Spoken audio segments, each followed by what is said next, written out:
तो आज हमारे सामने जो दस्तावेज हैं वे हमें 16 अगस्त 1940 के दिन पर ले जा रहे हैं, जिसे प्रत्यक्ष कार्रवाई दिवस या डायरेक्ट एक्शन डे कहा गया। हाँ।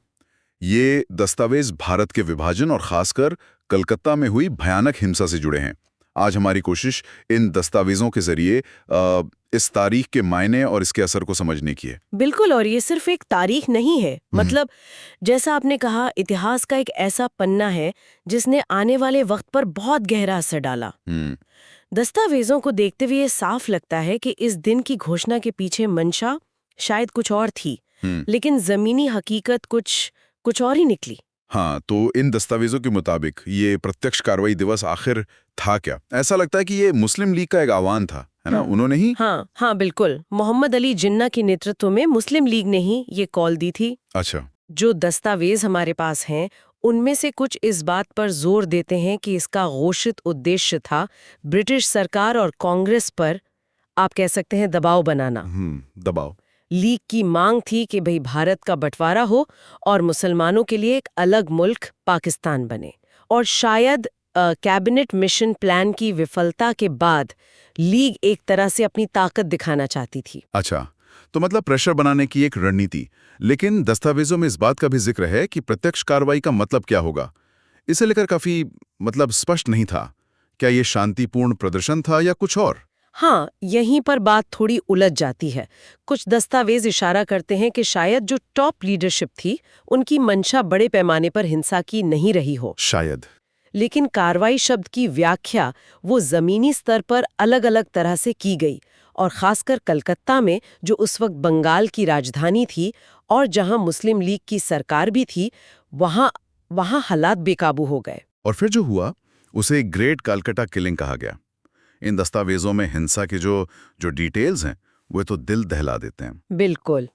हजारों लोगों की जानें गईं, अनगिनत घायल हुए और शहर कई दिनों तक दंगों की आग में जलता रहा। ये सिर्फ हिंदू मुस्लिम दंगे नहीं थे, बल्कि एक भयानक कत्लेआम था। हाँ, और दस्तावेज ये भी दिखाते हैं कि स्थिति को कंट्रोल करने में जो एडमिनिस्ट्रेशन था, उसकी भूमिका पर भी गंभीर सवाल उठे थे।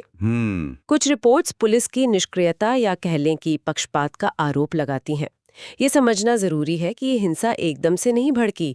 इसके पीछे काफी समय से सांप्रदायिक तनाव बढ़ रहा था, राजनीतिक खींचतान थी। हाँ, वो तो था ही। प्रत्यक्ष कार्रवाई दिवस ने बस उस बारूद में जैसे चिंगारी का काम किया। तो अगर हम इन सब दस्तावेजों को मिला के देखें जी, तो क्या ये कहना ठीक होगा कि इस एक दिन की घटनाओं ने भारत के विभाजन को लगभग तय कर दिया?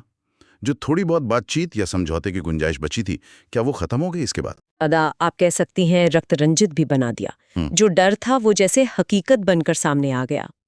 ये घटना विभाजन की अनिवार्यता का एक क्रूर प्रतीक बन गई। यानी एक राजनीतिक आह्वान जिसका मकसद शायद सिर्फ दबाव बनाना था, वो भयानक सांप्रदायिक हिंसा में बदल गया और उसने इतिहास का रुख ही मोड़ दिया। दस्तावेज साफ तौर पर इस दुखद बदलाव को दिखाते हैं। बिल्कुल, और ये हमें सोचने पर मजबूर करता है ना, कि राजनीतिक लामबंदी और उसके जमीनी स्तर पर होने वाले असर के बीच कितना फासला हो सकता है। सही बात है। और जब नेता कार्रवाई का आह्वान करते हैं तो उसकी जिम्मेदारी कहाँ तक जाती है, खासकर जब परिणाम इतने विनाशकारी हों। तो कुल मिलाकर इन दस्तावेजों से हमने ये समझा कि 16 अगस्त 1946 का प्रत्यक्ष कार्यवाही दिवस कैसे एक राजनीतिक मांग से बढ़कर कलकत्ता में भीषण हिंसा का कारण बना, और इसने भारत के विभाजन की कहानी में एक निर्णायक और बहुत ही दुखद मोड़ ला दिया। हाँ, और ये अपने पीछे एक अहम सवाल छोड़ जाता है कि इतिहास की ये घटनाएं हमें आज क्या सिखाती हैं, खासकर जब हम देखते हैं कि कैसे शब्द और आह्वान वो अनपेक्षित और भयानक परिणामों को जन्म दे सकते हैं। बिल्कुल। क्या हम इतिहास की इन त्रासदियों से भविष्य के लिए सही सबक सीख पाए हैं? इस पर विचार करना लाजमी है।